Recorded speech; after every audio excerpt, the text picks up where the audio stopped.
Have you ever stared into a fire? I don't mean a campfire or a fireplace. I mean a living, breathing beast that consumes everything in its path.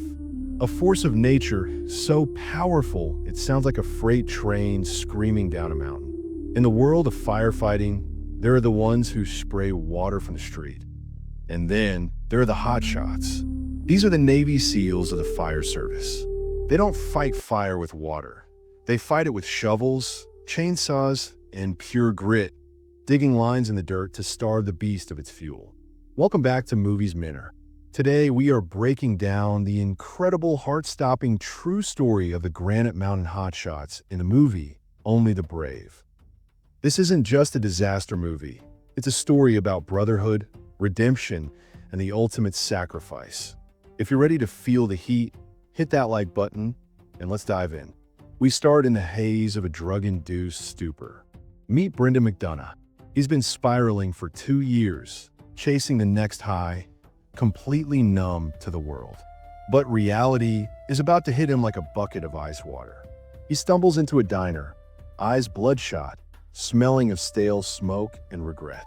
He's there to see his ex-girlfriend, but when she turns around, he freezes. She's pregnant, heavily pregnant. The realization washes over him. That's his kid. He tries to stammer out an apology, claiming he'll step up, he'll take responsibility. But she's heard it all before. Her eyes are filled with pure venom. She tells him a child is his, sure, but she doesn't need a junkie father in the picture. She tells him to get lost, slamming the door on his face and his empty promises. Brendan does what he always does. He runs to the bottle. He hits a dive bar, trying to drown the guilt, but he's broke. The bouncer tosses him onto the asphalt like a bag of trash, calling him a waste of space. Brendan lies there, laughing hysterically at the sky. It's the laugh of a man who knows he's hit rock bottom, desperate for cash. He tries to steal a GPS from a parked car. Snap, he twists it off, but luck isn't on his side. A cop car is sitting right there. He calls his mother from jail, begging for bail money. Just $1,000, Mom. Please. Click. She hangs up. He has burned every bridge he ever built. Eventually, his mother's heart softens just enough to bail him out, but the welcome home is cold. She doesn't yell. She doesn't scream. She just looks at him with exhausted eyes, hands him an envelope of cash, and tells him to move out. He's officially homeless. But then a shift happens. Brendan sneaks into the hospital a few months later. He peers through the nursery glass and sees her. His daughter, Michaela. She's perfect, tiny, innocent, and completely unaware that her dad is a mess.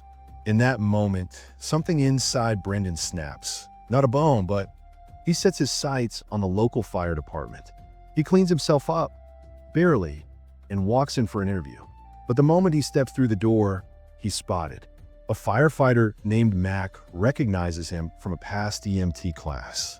Mac laughs, asking if Brendan is lost or just high. We don't hire junkies here. Mac sneers, telling him to beat it. Brendan is about to walk away, defeated again, when a voice cuts through the noise. It's Eric Marsh, the superintendent of the crew. Marsh is a hard man, weathered by smoke and time. He ignores Mac and looks straight at Brendan. When was the last time you used? Marsh asks, don't think, just answer. 3 months ago, Brendan replies. Marsh grills him. Criminal record? Yes. He doesn't hide the ugly truth. Marsh takes off his glasses, studying the kid. Why are you here? Brendan's voice shakes.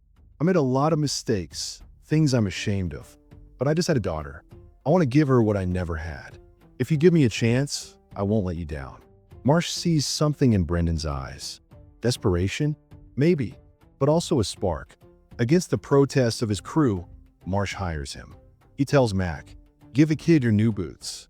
Mac is furious, giving good boots to a junkie, but an order is an order. The training begins, and it is brutal. This isn't a gym workout. This is torture. The crew, the Granite Mountain team, start to hike up a steep, unforgiving mountain. These guys are machines, carrying 45-pound packs like they're feathers. Then there's Brendan. He's sweating pure toxins. 5 minutes in, his lungs are burning, his legs are jelly. He's vomiting into the bushes while the rest of the crew jogs past him. Jesse, the captain, looks at Marsh and says, "You can't be serious with this kid. He's going to wash out before lunch." Marsh doesn't answer. He just keeps climbing. When the crew reaches the summit, Marsh gathers them. He points out at the vast, beautiful wilderness below. The wind is howling. "Take a good look," Marsh says, "because once you get a real taste of the bitch at work, all you're going to see is fuel." To these men, nature isn't scenery. It's tinder. It's danger. Marsh leaves the crew and jogs back down. They think Brendan quit. They think he's dead in a ditch somewhere. But as the sun starts to set, there, stumbling like a zombie, comes Brendan. He's drenched in sweat, gasping for air, looking like he's about to collapse. But he's moving. He pulls out his phone and shows him a picture of the summit. He made it. Marsh smirks. He slaps Brendan on the shoulder. "You're on the crew." Jesse hands him a water bottle, a newfound respect in his eyes. "Go home, take some ibuprofen, and sleep for a week." But Brendan doesn't sleep. He takes his first paycheck, goes to the store, and buys diapers, formula, and baby clothes. He quietly leaves them at his ex-girlfriend's doorstep and walks away into the night. He doesn't ask for credit. He just wants to provide. Over time, the pile of supplies grows, and his ex watches from the window, realizing that maybe, just maybe, the junkie is gone. Back at the station, the mental game is just as hard as the physical one. Marsh drills them constantly. Weather patterns, fuel moisture, topography. What's the trigger point? Marsh barks. Brendan freezes. He gets it wrong. Firefighters died so we could learn these rules. Marsh gets in his face. "Get it wrong again, and I will choke you out." The whole crew does push-ups for Brendan's mistake. Mac, the guy who hated him from day one, whispers, "You're so dumb. I bet that kid isn't even yours." That hits a nerve. Brendan tackles Mac. They brawl on the floor, fists flying. Marsh watches, calm as a cucumber. "Do it.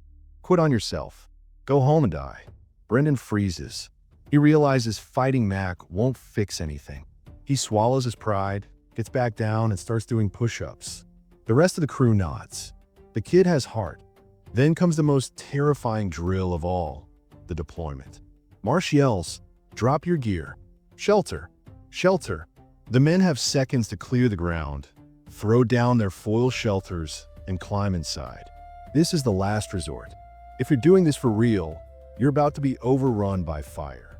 Face down, mouth to the dirt. Marsh screams. The heat is like 100 trains running over you. Dig your nose into the cool earth if you want to breathe. Even in the tension, the boys find time for pranks. Max stuffs a dirty sock into Brendan's face during the drill. It's gross, but it shows something important. Brendan is part of the family now. But they have a bigger problem. Granite Mountain is only a Type 2 crew. They're the backup dancers. They do the mop-up work while the Type 1 hotshots get the glory in the big fires. Marsh wants to change that. He calls his old friend Dwayne, a high-ranking chief. "We need an evaluation," Marsh says. "We're better than any hotshot crew out there." Dwayne agrees to set it up, but the stakes are high. One mistake, and they stay amateurs forever. The evaluation comes during a massive wildfire. The heat is intense, the smoke thick. The evaluator is an old-school grump who thinks Marsh is reckless. Marsh sees a threat. The wind is shifting.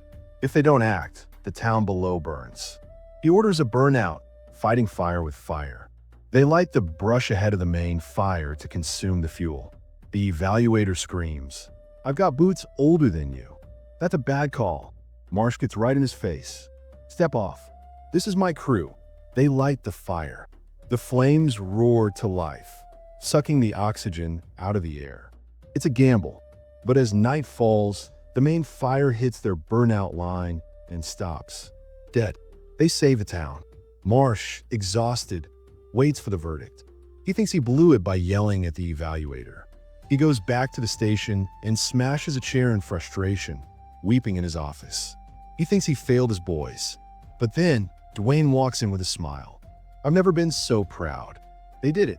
They're officially the Granite Mountain Hotshots." the first municipal crew in history to reach Tier 1 status. The celebration is wild. They hug, they cheer, and for the first time, they feel like kings of the mountain. Life changes fast. Brendan's ex-girlfriend finally opens the door. She sees the change in him. She hands him his daughter. Holding that little girl, Brendan cries. "I'm sorry," he whispers. It's the first time he truly feels like a father. Meanwhile, Mac, the tough guy, gets his heart broken. His girlfriend cheats on him and kicks him out. Ironically, the only person with a spare room is Brendan. The two former enemies become roommates. It's a disaster at first. Two grown men try and take care of a baby, but they bond. They become brothers. The crew travels everywhere, fighting fires across the country. They are rock stars now. During a lull on a fire line, they're clearing brush around a massive, ancient juniper tree. It's a symbol of what they protect. They save the tree and pose for a photo, a pyramid of dusty, grinning men. It's a moment of pure joy. But nature has a way of humbling you. While walking the line, Brendan gets bitten by a rattlesnake. "Snake bit! Snake bit!" he yells. They rush him to the hospital. He's delirious, sweating, begging the doctors not to give him morphine because he doesn't want to relapse. That's how committed he is to his sobriety. When he wakes up, Mac is there, snoring in the chair. Mac wakes up and tosses a severed rattlesnake tail onto Brendan's chest. "It bit my brother. It had to die." And just like that, Brendan meets his nurse, a beautiful girl who smiles at his goofy jokes. Things are looking up. June 28th, 2013. A dry lightning storm ignites a fire near Yarnell, Arizona. It starts small. Marsh kisses his wife goodbye. "Be home for dinner," he says. Famous last words. The crew rolls out. The banter is light. They're talking about girls, about the future. Marsh, however, has a heavy heart. He had a fight with his wife about starting a family. He feels the weight of his age. He tells Brendan that he sees himself in him, the former screw-up who turned it around. He offers to help Brendan transfer to a safer building inspector job so he can be with his daughter. They arrive at Yarnell. The terrain is brutal, boulders, scrub oak, and steep canyons. It's 100 degrees out. The fire is acting up. Marsh climbs a ridge to get a better view. He sees a massive thunderhead building above the fire. This is bad. This is a downdraft scenario. Cold air from the storm is going to collapse onto the fire and push it out in every direction. Because Brendan is recovering from the snake bite, he's assigned as the lookout. He's perched on a separate ridge, watching the weather. Suddenly, the wind turns. It shifts 180 degrees. The fire, which was moving away, turns around like a predator. It's heading straight for the town and straight for the crew. Granite Mountain, this is lookout. The wind has shifted. It's coming right at you. Brendan screams into the radio. The fire is moving at 12 miles per hour. That doesn't sound fast, but in rough terrain, it's faster than a human can run. Brendan is forced to flee his lookout post. He's nearly cut off, but a passing Blue Ridge hotshot crew picks him up in a buggy just seconds before the flames swallow his position. Marsh makes a fateful decision. The fire is hooking toward the town. There's a ranch, a safety zone nearby. If they can reach it, they can let the fire pass and protect the flank. "Let's move," Marsh orders. The 19 men leave the black, the already burned safe area, and descend into a box canyon to reach the ranch. But the fire is faster. The wind gusts to 50 miles per hour. As they hike through the dense brush, the smoke drops to the ground. Visibility hits zero. The sound is deafening, like a jet engine taking off next to your ear. They come around a bend and stop. A wall of fire, 40 feet high, is racing up the canyon directly at them. They're cut off. The ranch is unreachable. The safety zone is gone. Marsh's voice cracks over the radio. Granite Mountain is entrapped. We are deploying shelters. This is the moment every firefighter dreads. The men don't panic. They rely on their training. Chainsaws roar.